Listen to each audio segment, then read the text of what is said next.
Hirapan po talaga kami sa sitwasyon na palagi kaming hinahabol ng mga bandido mga tol. Anak, huwag kang mag-ingay anak. Hindi mo mga kalaban anak.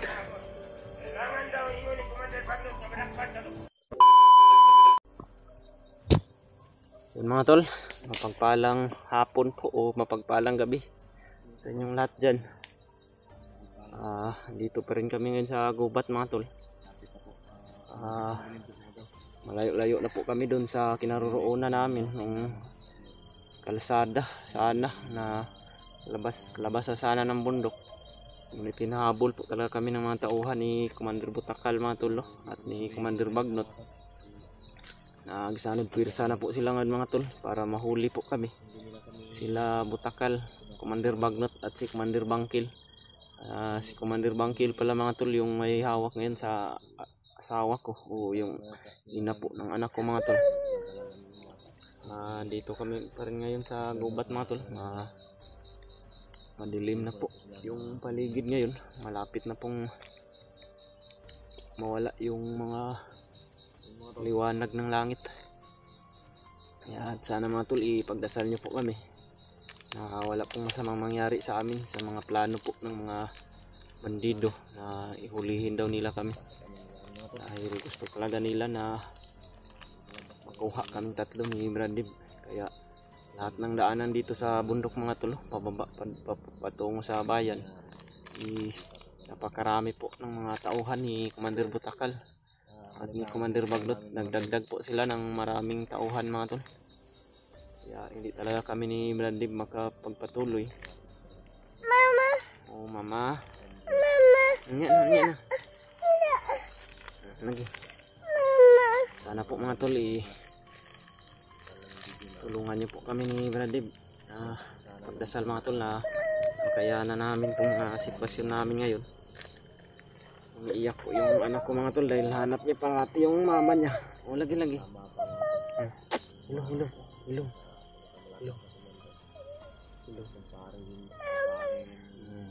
Mama.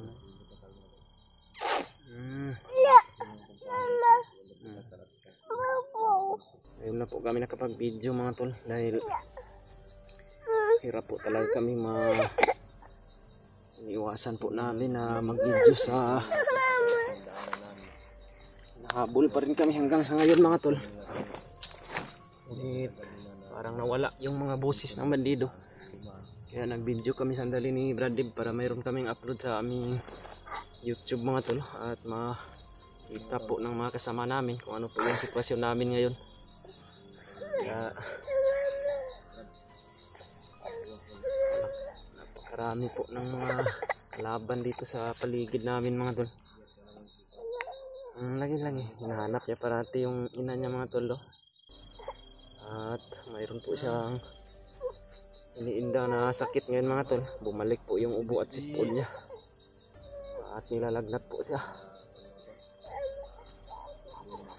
Kaya ito po yung anak ko mga tol.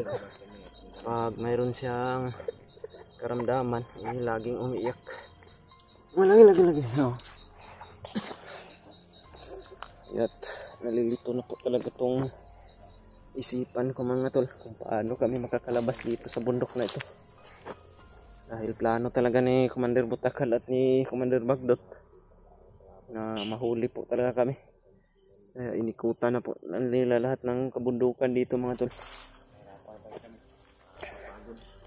Hirapan po talaga kami sa sitwasyon na palagi kaming hinahabol ng mga bandido mga tol.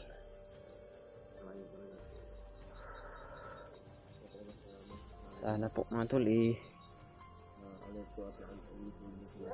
mayroon kaming mga kasamahan na makita namin dito na nandito sila sa bundok para matulungan po nila kami. Dahil na-chat po namin sila Kuya Bads mga tol at si Brad Ribart.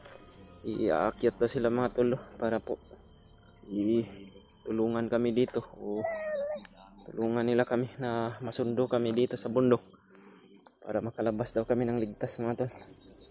Kaya hintayin lang namin sila mga tol.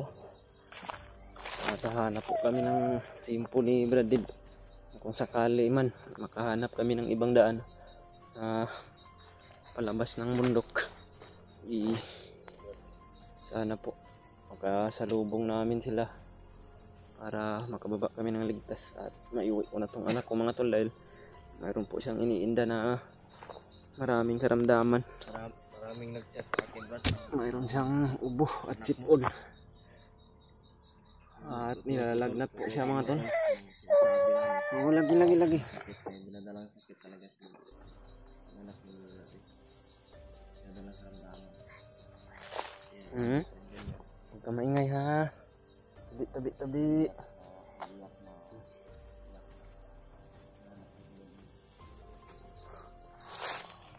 Kaya nga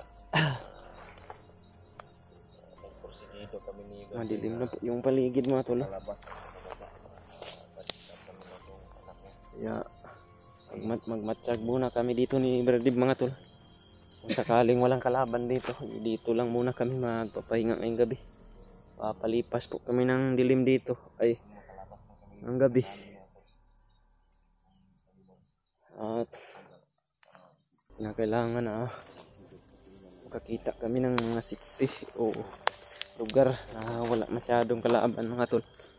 Ngunit mahirapan na po talaga kami makakita ng sikti na lugar dito sa bundok mga tol. Dahil sa napakarami po talaga ng mga kalaban na naka-alerto. Lagi.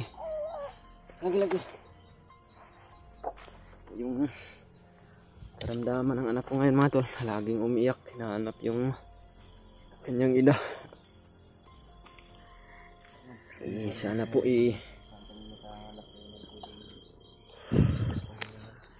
walang kalaban dito mga tol. Parang maganda naman tong pisto dito, brad. Parang pwede na tayo dito ba. Hindi lang tayo magawa ng apoy. Para hindi tayo makita ba. Hindi lang tayo mag-ilaw.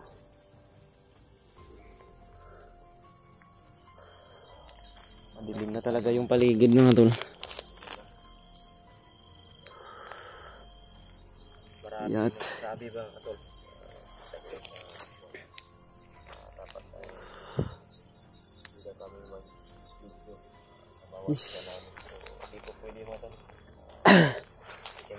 Kira kanak, ha? Terpuan ang sipon terpuan ni Papa ang sipon Ito din yung mga kasamahan namin. Terpuan ni Papa sikma. Titignan nila yung bawat siguro namin kung yung mga nangyayari dito. Damang nila mo. Agoy ka. Video namin. Lagi. Makita rin yung muto yung mama lagi. Hanapin ko yung mama mo, ha? Kababa tayo ng bundok. Brad, dyan na naman yung mga kalaban, Brad. Huwag ka maingay na ako. Huwag ka maingay, ha?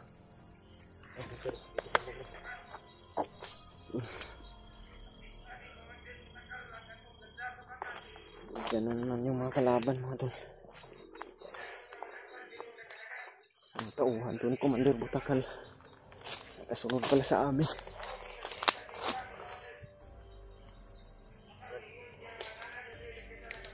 Maraming salamat do.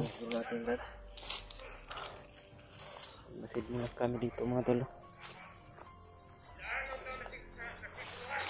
Madilim po yung paligid mga tol. Nak, huwag kang mag-ingay nak. Mayroon mga kalaban nak.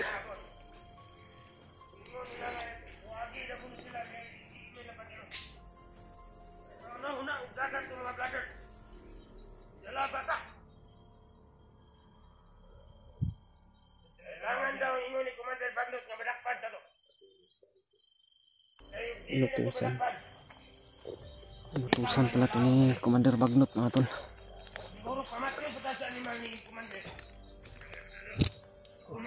Huwag kang mag-ingay na ka para hindi tayo mahuli na. Huwag kang mag-ingay na.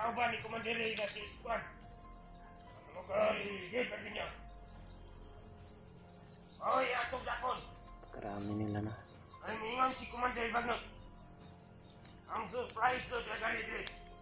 Kung ato madapan. Iyada ko nang ipalukat to kwan. Dito po sa tabi namin sila Ato pa ni mga tol. Commander Bagnot. Sa unahan lang sila Iguin konti. kami ang ipalukat sila. Kwarta-kwarta kita ni Bili. Bili. Kita na Bili ba? Oh, niya ito ang gipangita. Di kita mo na ang pangita. Asa na sila karong kabiyo na? Diyod. Ang bata ilang gidala. Kasi panagan mga animal. Nakita sa minuto rin. Ito pala yung mga kasama nung Oo, nakita. palabas sana kami ng bundok mga tol. Pasulod ni Commander Bukakal. Oh, panalo din. Bukas na ito sa pikas. Sige ka po sila paresin karong gabi na. Yan, dito matulong rin na. Karami nila mga tol. Oh. Dalion dito itong bata dito ka Commander Bukakal. Atong ipakita dito kaya naang bata. Atong balakpan. Mag-ingay na ka. Kailangan. Buti na lang talaga mga tol. Sa tuwing may kalaban na nasa malapit sa amin, hindi po talaga iiyak yung anak ko at hindi siya mag-iingay mga tol. Kaya ligtas pa rin kami hanggang sa ngayon. At hindi pa rin kami nila nahuhuli. Dahil hindi po maingay itong anak ko mga tol. Kahit isang taot kalahati pa lang siya mga tol. Pero alam niya na po kung anong sitwasyon namin. Nararamdaman niya po kung anong kinakailangan gawin para hindi kami mapahamak mga tol.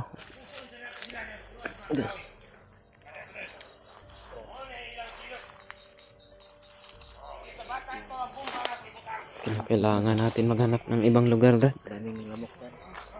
Pakarami ng mga kalaban pala dito. Hindi tayo safety dito, Brad. Hanap kami ng ibang location mga tol. Pagtulugan namin ngayon. Karami nila oh. Tara nak.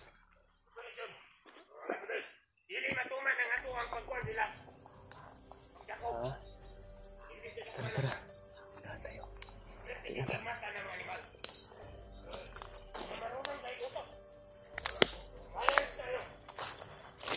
Mga tol.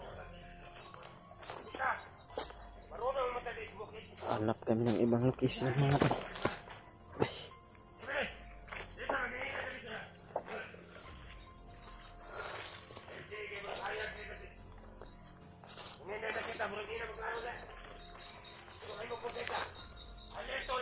Yan po sila sa unahan mga tol. Dahan po kami na naglalakad mga tol.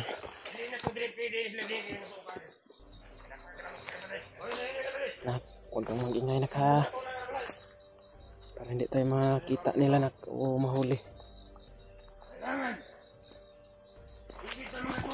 Okay.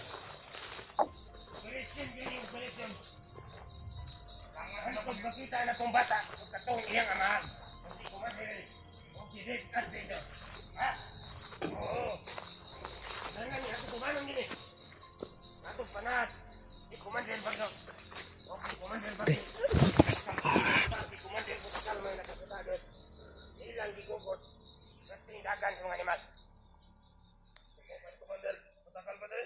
Lukaw kayo. Wala na nangukod. Sinusundan nila kami mga tol. Pahinga muna kami konti mga tol. Dahil sumusunod sila sa amin.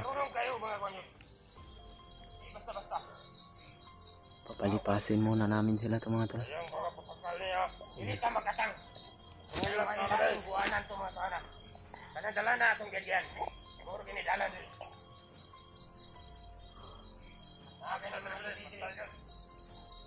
Napakahirap po ng kalagayan namin ganito palagi mga tol. Madilim po yung paligid. Tapos dala-dala ko po yung bata parati. At okay lang sana kung malaki na tong bata na ito. At sobrang liit pa mga tol. Kaya at sobrang awa ko po talaga sa anak ko mga tol. Sana po makababa na kami mga tol. Para hindi na po ito maghihirap tong anak ko dito sa bundok. Andyan sila sa unahan mga tol. Huminto lang muna kami mga tol. Dahil parang sumusunod sila sa amin pag naglalakad kami. Kaya hanap po kami ng ibang location ngayon mga tol na pagpapahingaan namin ng anak ko. At si Bradley mga tol, nandun po sa unahan. Magmamasi din po sa ibang mga bandido na nakapaligid dito sa amin. Pagkarami nila mga tol.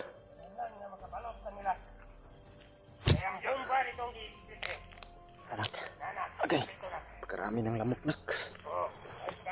Pagkarami ng lamok dito mga tol.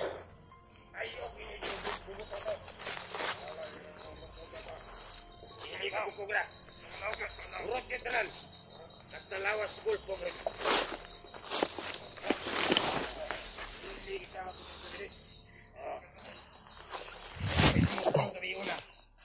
Mau ni gamit nilang ilang mga tagulilong.